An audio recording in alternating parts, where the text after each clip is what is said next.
The date is October 24th in the year 2023. My name is Anita Hecht, and I have the great pleasure and honor of interviewing Keith Downer to record some of the stories and memories of your life in Garden City on behalf of the Finnep Foundation and the Garden City Oral History Project. So welcome to this interview, Keith. Thank you very much. Good to be here. We are conducting this interview in the Community Congregational Church in Garden City, Kansas. So once again, thank you for agreeing to contribute to this archive of first-person stories. Let's begin with a little bit about you. When and where were you born, Keith? I was born in Leach, Oklahoma. It's the eastern part of the state. And 1935, and it was a bad year for crops and depression and things, and so my parents moved out here 2 months after I was born to Garden City. My grandfather rented a truck and had a fellow come pick us up and get us out of there into Garden City. Been here ever since. Because for my grandfather, you could always find work in Garden City, and he had came through here more times. My parents were married here in 1916, and so they weren't completely strangers to the area. And sure enough, they got a chance to go to work at the sugar factory, which was going real good at that time. And so it was good enough for me. Growing up here, I had a lot of fun. All right, well, we'll get to talk about that. Good. Tell me a little bit. You said your parents were married in 1916 Yes. in Garden City. I think you mentioned that your father and his sister married Brothers and sisters. mother and her brother? Yes. Wow. Yep. Do you know anything about either side of your family's origin story, where they Yes. came from? They were British, came over here. First Downer recorded came here in 1622. And Downer Grove, Illinois, was land that he owned later. I don't know the particulars about the dates, but that was on the Downer side. And the other side was Linfoot. And I don't make a big deal out of it, but I have proof that my great-grandfather on the Linfoot, well, that was my grandmother's married name, was Wyatt Earp's uncle. Yes, uncle. Oh. No, grandfather. His father was Nicholas Earp, and my great-grandfather was the father of him and my grandfather. Anyway, There's a connection too much. there. Oh, yeah. Okay. Interesting. You said your parents came to work in the sugar factory. Do you know any history about that? Well, sugar yes, beet industry, right? The beet industry, yes. Most all of it was to the northwest of Garden City here. And the first campaign, I think, was in 1906. The last one was in 1956. I had an uncle that worked there the first campaign, and I worked part of the last campaign. And but anyway, my grandfather and 2 or 3 uncles at that time, 1916, were, or not 19, when we moved back here in 35, were all working for the sugar company. And what was the work? What kind of work was it? Well, it was all done still with horses back then, and they, in the fall of the year, they would have been in campaign. The sugar beets were ripe and ready, and they plowed them, topped them, cut the tops off, and the people did that, and put them in a pile, picked them up, hauled them in to the factory, and from there they hauled them, elevated them, whatever, into the plant and cooked them down, Interesting. whatever way they do, yes. So that employed a lot of people. Absolutely. I have no idea how many, but Okay. All that right. was the big industry at the time, and it was a good one. Any other stories that you want to include about your ancestors or your parents before we move on to your life? Anything about their I don't. educational, cultural, religious experiences on Yeah, either well, side? you know, now during that Right. early time, that time was the Depression years, and so they just tried to make a living like anyone else. And they didn't do anything exceptionally in any exceptional way, Okay. just but make a living. Did you hear any Yeah. stories about the Depression years and what it was like here? I mean, you were very young.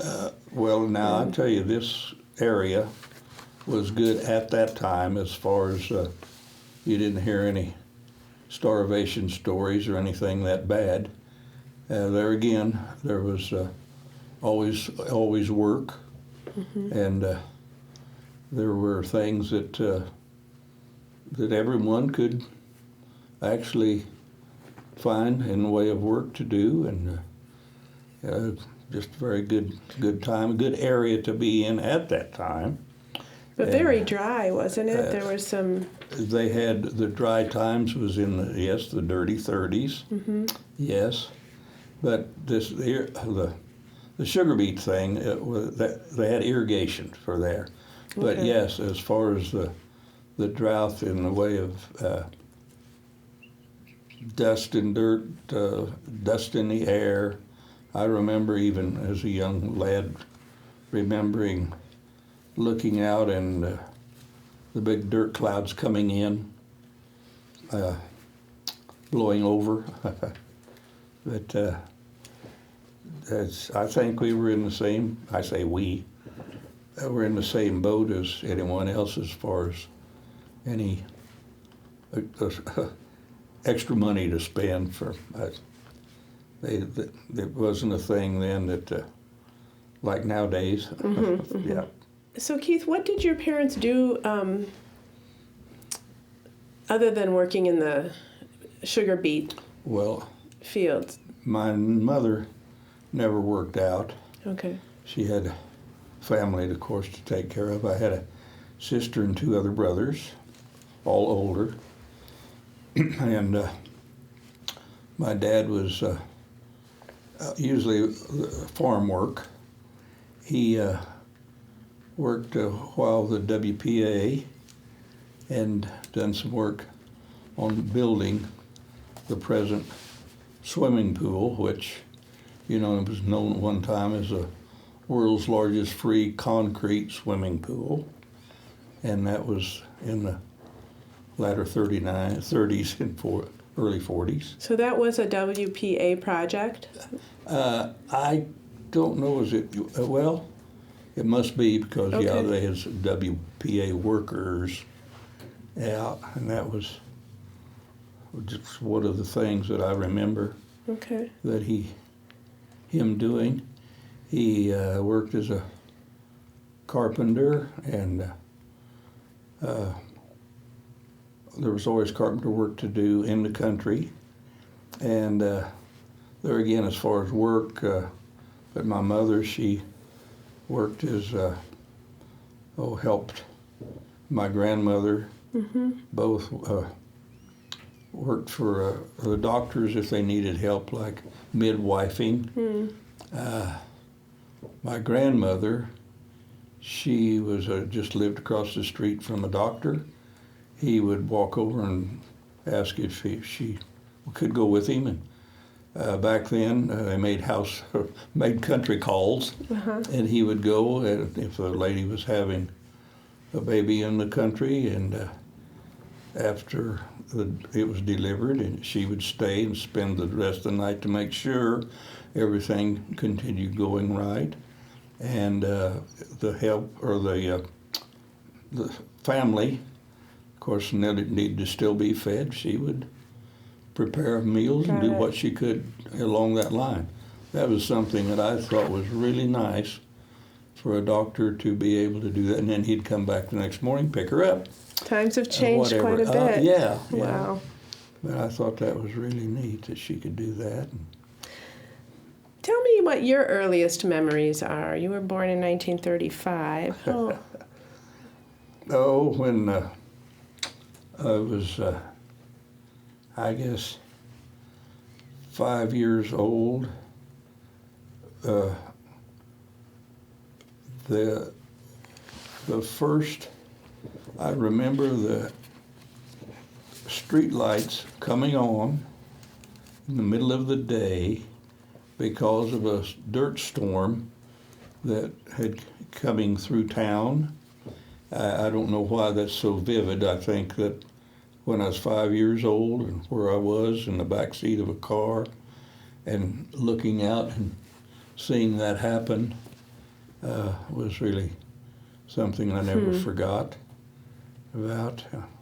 well, it must have been 1940 or so. Yes, Okay. exactly, yeah. And I think you told me you got your first horse when you were pretty young. Yeah, 7 years old. You bet. Oh boy, I'll tell you what, I was on top of the world.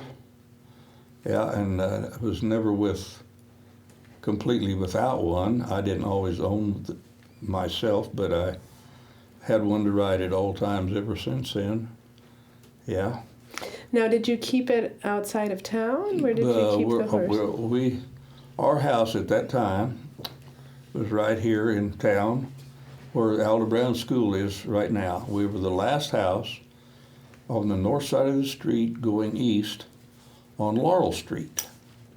And we had horses. My brother, he broke horses. And that's where, of course, I had mine. And I had a friend that jumped one out from under me and broke my arm when I was 10 years old. And there was always something to talk about that made you feel like you was a real cowboy. Yeah. And that continued. You kept riding horses and got. Tell me about Yes. your first job. My first job was that I was paid for. I helped move a house. Worked for a house mover here in Garden City, and well, it was a community church, and because I was small, they had knocked a hole in the foundation, and me and another boy, they sent us in and under the hole in the foundation to get underneath, and then throw the hydraulic jack in to us, and told us where to put it, so we could keep up with the jacks outside of the building, and that was all done by hand back then. Yeah. And I was paid $4 for a day doing that. Yeah, and at other times throughout the 9 or 10 years, I helped move other houses. Mm. So you started working fairly young. Yeah. Mm-hmm. Oh yeah. Well, I don't know anyone that wasn't wanting to work and do something, but not all boys could sack groceries, you know, there was other things. Oh yeah, I was glad to do things like that. Any memories of, well, there's lots of things I could ask you about school or community events or things that you want to share about growing up here. Grade school was right across the street from where we are right now. Okay. And it was a Hutchison school. And I didn't start school until first grade. And it was there because it wasn't that many blocks over here. And that was before Gardendale which was, quite a project for World War II. And we'd just be on there and walk to school every day. During school, I don't remember that doing any work to speak of. I rode horses for other people when I was 11, 12, 13 years old. And later, as I was in high school, I rode horses to help me through school. Mm-hmm. Yeah. It didn't pay much money back then, but it was something I enjoyed doing. Mm-hmm. Mm-hmm. Yeah. Do you remember hearing stories about Garden City and the founders of Garden City? Anything that you were taught in school about its history? Yes, and like the Fultons, the Finnips, those names were always out there. And I bought, my dad did, for my horses, his horses, feed from one of the Finnips, Alonzo Finnip, had a feed store, and so I knew him. I thought, I was one of those, I like to talk and listen to older people. So I did, I enjoyed that.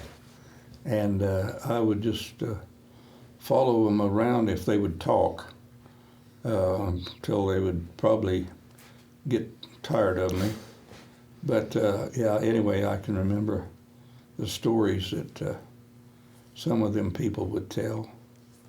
And, the specific stories, not necessarily, but it was of them coming here. Mm-hmm. And some of them they could tell about from where they were on the way here.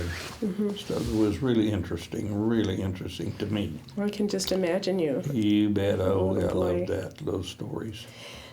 I wished I could have been there, covered wagons and all that stuff, yeah. Mm-hmm. So bring me up to the time when you start working at the sale barn. Okay, I was 15 years old. My brother had worked there. And, First of all, tell me what the sale barn was. Okay, it was a cattle, hog, and livestock auction. Okay. Was what it was. And every Wednesday afternoon was when they were having them then. But I would hang around there because we just lived 3 blocks away, and give me something to do on those days. And I had a horse. Sometimes I'd ride over on that horse. Well, anyone else in the country that had a horse, probably knew me or I knew them. So if they had a horse to sell and they wanted someone to show it in the sale ring, I remember getting $1 for one. And it took 5 minutes or less. I mean, I was the richest kid in town. Yeah. Well, anyway, so and then by growing up there, they called me when I was 15 years old, and at that time, if you keep your studies up, you could get an excuse to work. And so every Wednesday afternoon, I would get off to do that, and I worked at the sale barn. And like I say, then when summertime came, I worked there steady in the summer. And then later, I got married. I kept working there, and I worked there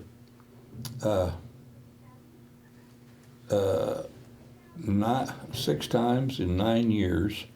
I would go back to school, and I was in school, but then when I I got married, I tried it a while and tried other things and always came back to it because I liked it. Yeah. And so, what exactly did you do there? Was it, again, showing animals for people, or when you were... No, when there was sale was going,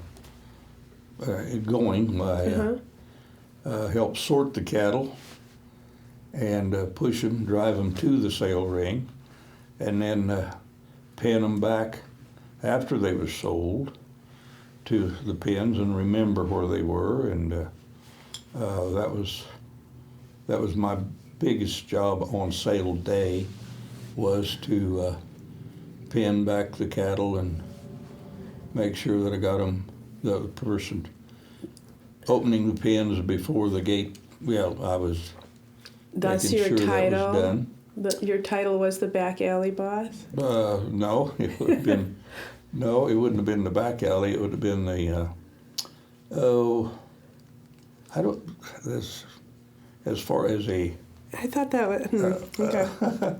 I never thought of it being, well, a yardback foreman. Okay. Yardback foreman. Thank you. Yeah.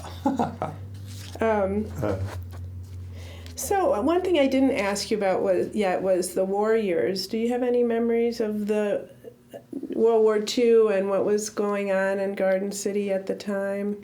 You were still pretty young. Right. My brother was in the Army Okay. for right at 5 years. He went abroad, and well, I knew a lot. Well, Gardendale was big time, but we had air base out east of town, and a lot of soldiers in the area, and a new group of them every 6 weeks or so. And I got acquainted with a lot of young children my age. In fact, we went to school together here, and in our 6th grade, there were 3 5th grades, and they sent, because we were the bigger, older of the group in the 6th grade, why we all had to go to school over at Garfield, and because we were older and bigger, of course, we could walk farther, and that's what was done my last, or the 6th grade of school. Yeah, and it was quite a, I forgot now what the population of what Gardendale could hold as far as the population. I don't remember. I used to know, but I've forgotten. Do you remember much about the student population? Was it already mixed? Were there immigrant families here at the time, or Hispanic families? Did you? Yes, there were. Yes, and I knew, well, all of them.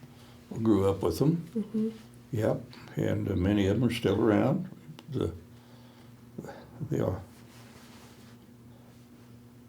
Did you have a sense about how, what the relations were like between the Hispanic population and the Anglo? Were they pretty good, or was it? They were good. Yeah. Yes, they were. Yeah. Now, okay, the Spanish came. The work at the sugar factory was they would top the beets, and that brought them in. That was one of the, well, that's the only job that I know that I heard about. But yeah, I went to school with them. I played in the yard with them, and oh yeah, I had a lot of friends. Worked with them, and we good people. Yes. What were your hopes for yourself as you went to high school and got older, worked at the sale barn? What did you see for your future? Well, I didn't stop to think of the how I would, what I wanted to do. That, well, I couldn't think of anything I wanted to do that didn't involve livestock.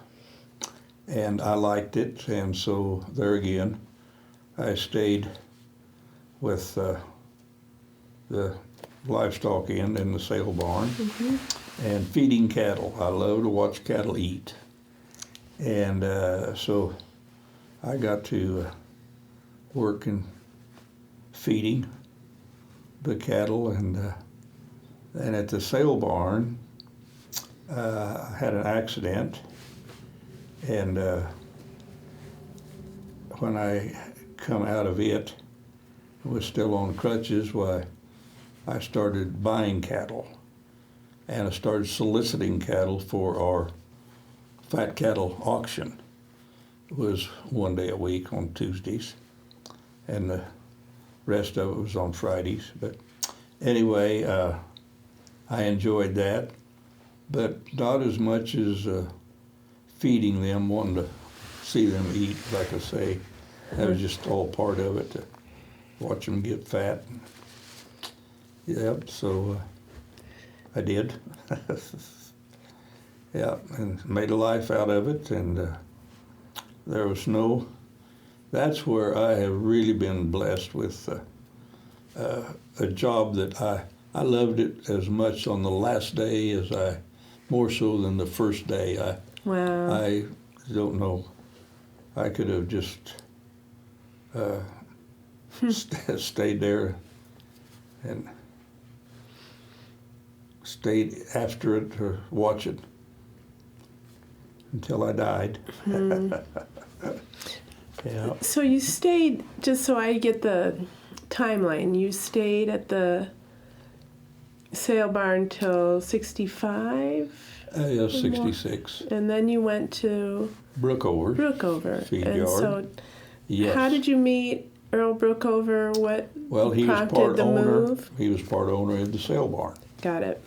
He started his feed yard, I think, 1951. One of the larger commercial feed yards, and that I was working at the sale barn, like I say, and when he sold it to his partner, and I went with him to the feed yard up there, and stayed there, except for took a sabbatical for 15 months after 9 years, and then I went back and knew that I'd made a mistake, so I want to get back in. So you're talking about now the Brookover Yes, feed yard? So yes. you started working there in 65. Well, yeah, Or 66. yes. Can you talk a little bit about the changes you saw in the industry? Because we're talking from the 50s now up through time. There were changes in irrigation. There were probably changes in crops, in feeding systems. I mean, Well, because of Brookover Feed Yard, there was a want and a need for cattle feed. When it was getting as big as it was, there was a place to go with, and there was more corn being raised, and there were other people, of course, feeding around, but that was one of the things we seen in the irrigation when it came along. But the feed yard I was so proud, and I've forgotten now what year it was, that the cattle feeding industry was the #1 industry in the state of Kansas. And boy, I thought, now this is something. Because I'm part of that. It just tickled me to death. what do you think accounts for its success? Just the number of cattle in the packing warehouses come to here to this part of the country, because the cattle were here, and have to have the feed the people, and we had it right here, and so that would been it. But you can't beat this country. It's not overly, well, I shouldn't say overly cold. Anything can happen here in this part of the country, but majority of the time is a good place to feed cattle. And for it to be what it is and what it has become. Yes. Give me a sense of of the growth. I think you said when you started, you were feeding cattle out of the back of a pickup truck. Oh with yeah, a pitchfork. The yard was already there, and they had purchased it, and Earl Brookover was also a part owner of it, and had 43 cattle, and I fed them out of the back of a 52 Studebaker pickup. And he had a pitchfork, a shovel, and a broom. And of course, it wasn't long until I feed 200 cattle, and then in a matter of just a few weeks, up to 2,000. Wow. And we had and that was with the sale company. But Earl was still part owner of it, and I was still working for for the sale barn. And we got a new truck, and the first to have scales underneath our feed box, and so we could handle. And Brookover was selling still. They were selling the feed to us all that time. Yep. Can you describe him as a person? He was one of the old timers that now, me personally, when he wanted to talk to me or I wanted to talk to him, I didn't feel like there was any room for just chewing the fat, talking about the weather. I had a purpose. I knew that he had a purpose. I wanted to be on my toes, and I was in hopes he had time for me, because I was not going to take any extra time from him that I didn't think he'd want to. And if I went to him, it was because I felt I wanted him to really know what I was talking about.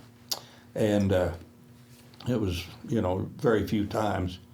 But he was someone that you could talk to, and I knew what he said, his word was the best. Back when,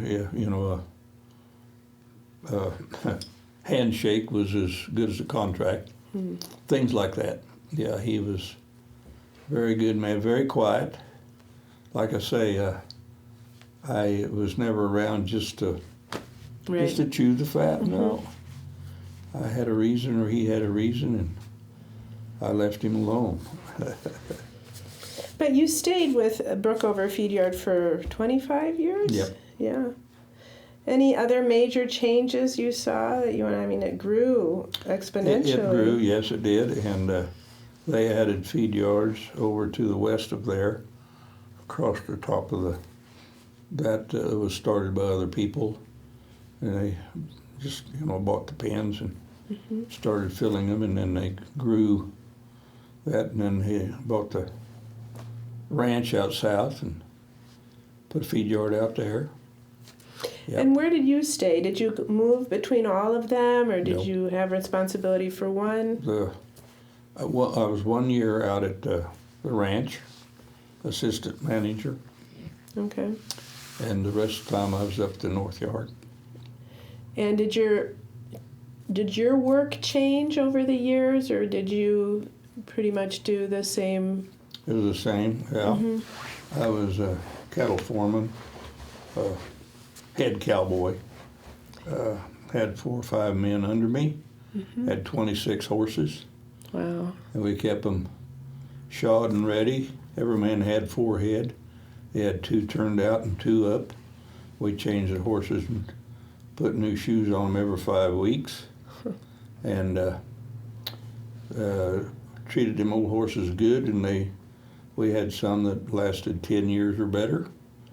And Walk me through a day, like what a typical day was for you. Go to work at 7 o'clock in the morning. I was usually there 15 or 20 minutes earlier. if need be. If we weren't shipping cattle, the men would start, they had areas that they checked for sick cattle.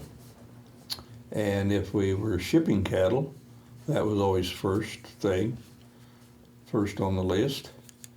And then we would check for sick cattle till all the pens went through. Usually they're all through by noon or a little before.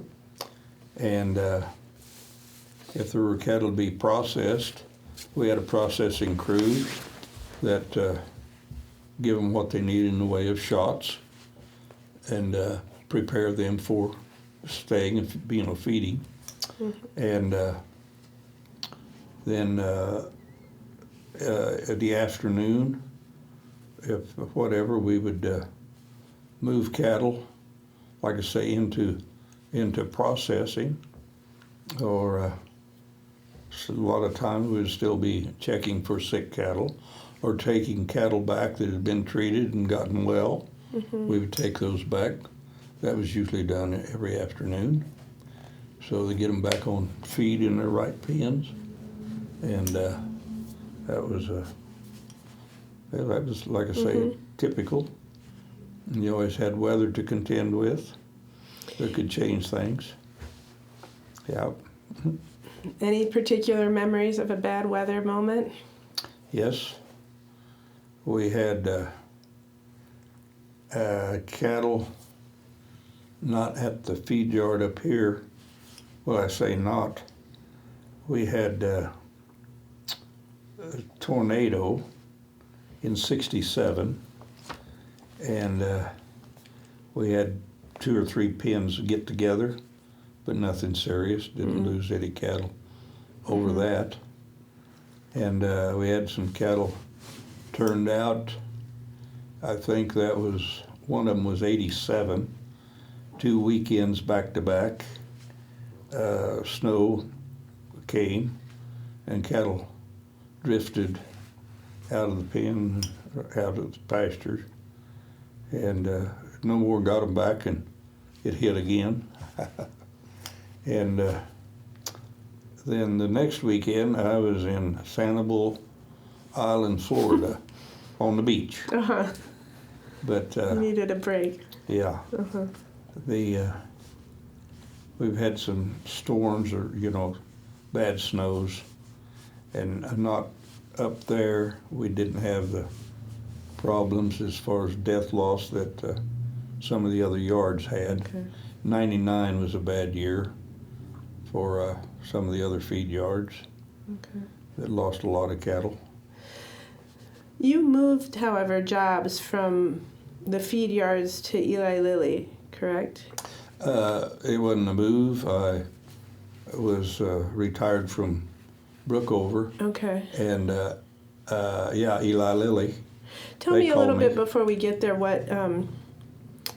When did your time at Brookover end, and why?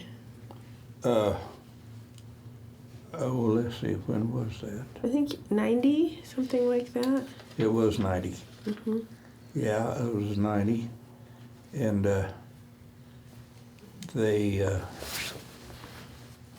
By then, the big packing plants had moved in to the area, right? Oh yeah. Yeah. Did that change your work at all when they moved No, in here? Okay. Not at all. No, we before then.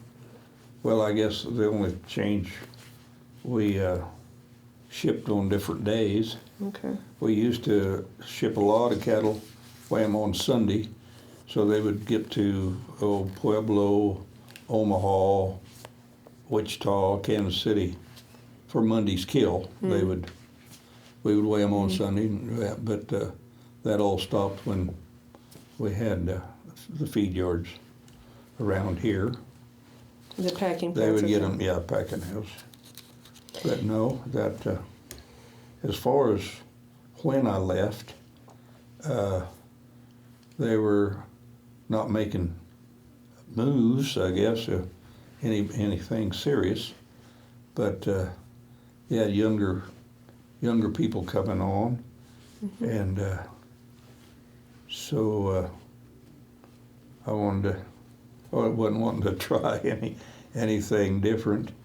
I wasn't going to, but Eli Lilly, the guy called me and wanted to know if I'd be interested in checking livers. And I said, I have no idea what you're talking about. So he took me with him out to IBP at the time, Tyson now. Mm-hmm. And it was too easy. So I went along with it. And lo and behold, well, I only worked when I wanted to, except when now and then they would ask me to get a specific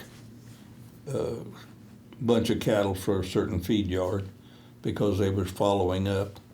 And I would just record what the USDA people found, cutting every liver open, and to see the correlation between bad livers and bad performance or the performance of the cattle. Based on what they had been fed? Or? Yeah, yes, okay. Exactly. And that was the reason for, and you know, Eli Lilly was furnishing the proteins and all the other things. So they were, I mean, I think of Eli Lilly as a pharmaceutical company. It is. So they were involved in the cattle industry by producing feed or additives or nutritional supplements? Yes. Nutritional supplements, okay. All kind of medical stuff. All right. Well, yeah. So we'd send that back to them, and they could do with whatever they wanted to with our findings. Did you see a big change in what cattle were fed or how they were treated as you got more into that side of the equation? To what change you're thinking? Or I'm asking? thinking in terms of what they were fed or how often they were fed or how they grew based on some of the research that was being done. Well, all along they were getting better as to what they, I guess, put together for feed additives. Yeah, that was, I guess, would have been the only thing, and I couldn't tell you in a way of seeing what they were eating. I just, like I say, the abscessed livers, we would see some that were burned up, really, you know, and you could just, the feed was too hot. And now, for how long and, okay, who knows where the cattle came from, how much of that was previous before they got to the feed yard. And I didn't. So that was a big job change for you, though, from being kind of a cowboy on horseback to almost, it sounds like working in a lab. It was so, it was the easiest job I ever had. Okay. Like I say, I only worked when I wanted to, but maybe you had. There was, when I say only worked when I wanted to, I wanted to do something to have something to do, but I would also go to, farmland was still running out east of town. Tyson there, Liberal, I would go to Liberal a day or two a week. And I went to Dodge City now and then. They'd ask me to come over there. And, yeah, just, yeah, too easy. But you stayed for 15 years or so? Yeah. And you had time for other leisure pursuits? Oh, yeah, lots of time off. And one of the things I wanted to ask you about was when you started writing poetry. Oh, land, I grew up with it. My dad wrote poetry, my sister wrote poetry. Oh, really? I wrote my first one. Of course, my dad told me what it was, but when I was 7 years old. Do you remember it? Yeah. Why don't you tell it? Okay. My sister's name was Ethel Jean. She didn't like the name Ethel. She went by Jean, but back then it was Ethel. She was 6 years older than me. And the poem that I wrote was, as sure as the vines grow round the rafter, Ethel's the girl the boys are after. That was it. 7 years old. You got your start. Yeah. What was the subject of most of your poetry? Well. The cowboy life? Yes. I'd love it if you were willing to read a few. I can do that. us. I could do that, yeah. I didn't start, oh gosh, I don't know how many I wrote, wadded up and throwed away, or it was about someone and it was a joke, so I'd hand it to them and they'd wad it up and throw it away after. And after we had a good laugh, why, but as far as keeping them, then I finally started trying to be nicer and keeping them. Mm-hmm. Yeah. In fact, you published a book. Yeah. Yeah. I have enough for another book, but it's a matter of settling down. I wrote some, and I really liked, and they were true about friends, but I mentioned the names of them, and I didn't want to, put them in a book and put them out there without being okay with them. Mm-hmm. And everyone that I did and asked, they said fine, there was no problem at all. And some of them said they'd be happy to have me put it out there. And a lot of them, of the people have passed on. And I, like I say, their relatives think it's okay too, but yeah. Yeah, I do. I got one or two. Well, there's a couple I was going to ask you about. One that I think you're pretty well known for, Dad's Old Hat. Yes. Mm-hmm. And the other was The Good Old Days. So maybe you could read those two to us. I will do that for you. And then we'll see a picture of you on the cover of that. If you hold that up, that's you and that's a big steer. He's very big. George? Big George. Uh-huh. He was about 2,550 pounds there. Wow. He was 2,350 when we first got him, and he got up to almost 28. But yeah, he was. And he let you ride him. That was another fun time. Yep. All right, ready Okay, when you are. ready? Okay. This is the good old days. Remember them good old days? Man, I'm glad they're gone. When we chopped kindling to start a fire, now we just turn the gas on. Come home for lunch, use a microwave. If it only takes a minute. Pull it out of the package and put it in if it doesn't have metal in it. Drive to work under air condition or a heater if it's cold. Watch the market on TV to tell you when you should have sold. Instead of reading the paper about a week too late, calves were selling for 32 and you took 28. We don't have to gather eggs, don't have to milk a cow, don't have to fix a hog pen from some chicken-eating sow. The sheets would freeze dry on the clothesline, and all winter we were breaking ice. Now we have a washer and dryer, and Mom sure thinks they're nice. We load hay with a tractor, hardly ever use a fork. We clean the cattle water tanks by just pulling out a cork. We go out and start a feed truck, don't have to harness a team, and worry about a runaway or a mule that's about half mean. We don't have to babysit orphan calves, don't have to carry coal. Maybe we don't have enough to do, and that's why we're feeling old. Thank you.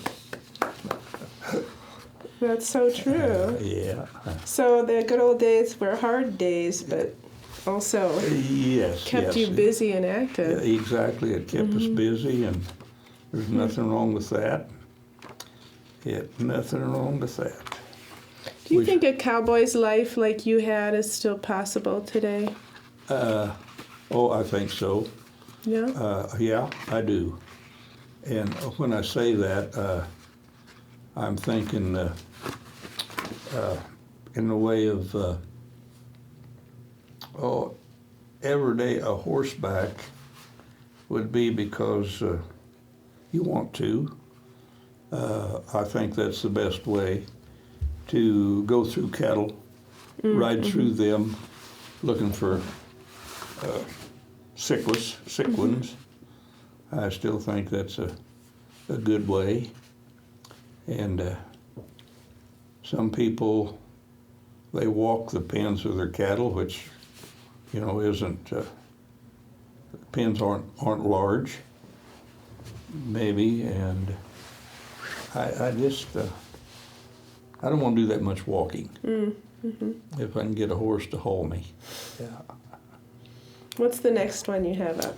Well, you mentioned Dad's old hat. I'd like to do that one. Great. Okay. Dad's old hat. When I was just a kid, I'd wait by the door for my dad to come in after doing the chores. Waiting for supper, wherever he sat, I would ask if I could wear his hat. It made me feel real big when I wore it outside. I'd say to the other kids, "Come on, men, let's ride." For as long as I could remember, they all were shaped the same, regardless of color, quality, or name. If you didn't have your hat on, whether straw or felt, you weren't really dressed, regardless of boot or belt. He told stories of fanning a bronc and throwing it under a colt that someone else was riding and hoped to see him bolt. If he ever threw it down, he was ready to make a stand, but when he addressed a lady, it was always in his hand. In his 98 years, no telling how many he went through, I've still got his last one, and he died in 92. No matter what the reason, no matter where I was at, there was always something that made me feel real good when I got to wear Dad's old hat. Thank you. I enjoyed doing that. Yep. Thank you. That's touching. Yeah. I think you were benighted the cowboy poet, weren't you, of the year at one point? Oh, I don't know about that. Well, we have a few minutes left, and I guess I would like you to tell me what are the good and the bad changes you've seen in your hometown. You've been here your whole life, and you've seen it grow and change, and what makes it special? What are the challenges moving forward? It's has grown, of course, but what most of it that I can remember has been tied to the cattle industry, and I don't know what else that's had any more, I guess, industrial industry to it than anything like that. I mean, as far as another kind of industry that I can't think of what it would be, and I don't know. Well, we seem to still be growing. I think we were outdoing some of the other towns that were the same or close to the same size at one time. So I can't think what would change that, and it's all been for good. Okay. I mean, it's not like something is going to flop, come in and take over or anything like that. I guess I really don't spend enough time thinking about such things. That's quite all right. Yeah. I know what I was That's referring right. to. You were inducted as the Kansas Working Cowboy in 2020. That's Yeah, right. yeah. Okay. At Dodge City. Yeah. How did that feel? Very surprising. Yeah. Yeah, I was. Yeah, kind of shocked, and Maybe a little proud. that very, very proud. Yeah, it was surprising. You raised Because- your children here. Do you think their experience was different than yours growing up? Different in the experience.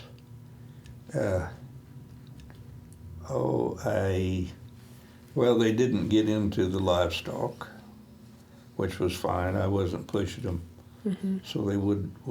So they would. My boys got into construction, and they liked it. It hurts their knees and back, throughout the years. But yeah, they were proud that they got to do it, and they were good help. And like I say, and I have a grandson. He's back at Eastern Kansas. That's into construction and doing well, and it's been a good living for him. Yeah, and I'm proud of him. Yeah, the girls, they moved away, got married, of course, and I've got more and more grandchildren coming along. Proud of them. I kind of joke about this. The grandkids and great-grandkids turning out better than my first kids, their parents. And yeah, I don't have any that's on drugs, been in jail, haven't stolen anything or That's good. hurt anyone, and they're wanting to stay in school and do what's right, and makes me real proud, real proud. Well, I'm really glad you shared your story, a little bit of it, for them, because someday they'll be able to watch this and hear a little bit about what your life was like. Yeah. Is there anything I haven't asked you that you still would like to say about No, I Garden City or can't think of what it is. hopes for the future, fears for Well, the future? There's a lot of history, Garden City, and it's nothing that you didn't ask. But just like there's history in every town. But the things and the people of the city and town, Garden City in the Finney County, all like Buffalo Jones. There's not been enough spoken about him and a whole. He done so much more than just save the buffalo. He was a statesman, just as a man of his own character, and he's an athlete. At 70 years old, 40-year-old men couldn't keep up with him, and just things like that. It really was nice. In fact, you served on the Finney County Historical Society, correct? Still do. Still do. Yes. So history is important to you. Very, very, very much so. Well, Yeah. so anybody watching this can be inspired to go learn more about Buffalo Jones. Anything else that you would suggest is They would unique? probably pick it apart. What I should have said.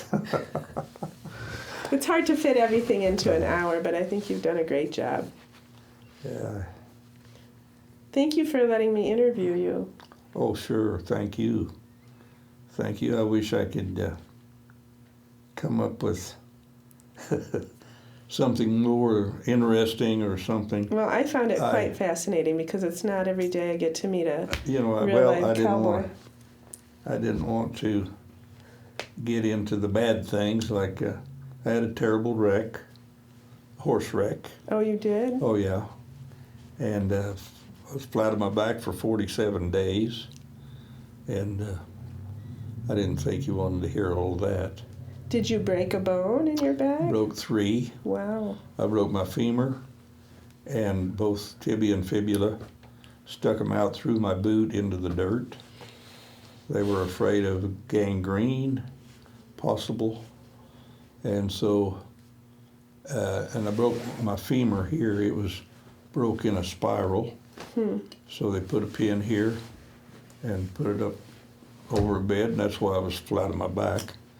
But with them two legs down there open, and they were seeping, Well, I'm sloughing. glad They that were you did sloughing. include that story because it wasn't all easy, the life of riding No. horses, and I had both arms and both legs broke you still seem to be in pretty good shape.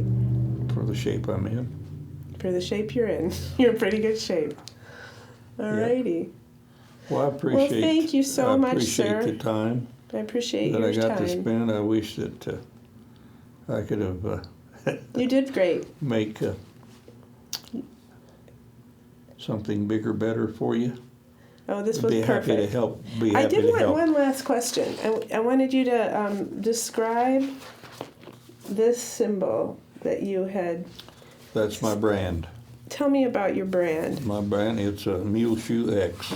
The Mule Shoe X, and it's on Yeah. this. Mule shoe is different than a horseshoe, the way they're shaped. Mm-hmm. And originally, I say originally, it's been in the family since the 40s. Mm-hmm. And my cousin bought it, purchased it in Colorado. Colorado had the brand law and still do. And he bought it from a Arkansas mule trader. Okay. And And so you branded cattle that belong to you with that? yes, Mm-hmm. there's still 2 horses alive that have it on them. Hmm. Yep. So if anybody ever tried to steal, you knew That's the purpose. what of was it. yours. Well, yes, and they're still treated that way. Uh-huh. It should be, yeah.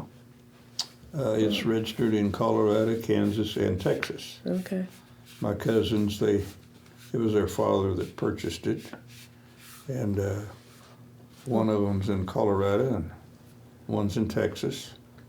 They don't own any livestock, but they keep the brand up. It doesn't cost that much. Right. Every 5 years. Well, good. I'm glad we got Yep. that in here. That's a Yeah, very unique thing. Thank you, sir. I think we'll close the interview here. good. Okay. Thank you very much. Thank you so much.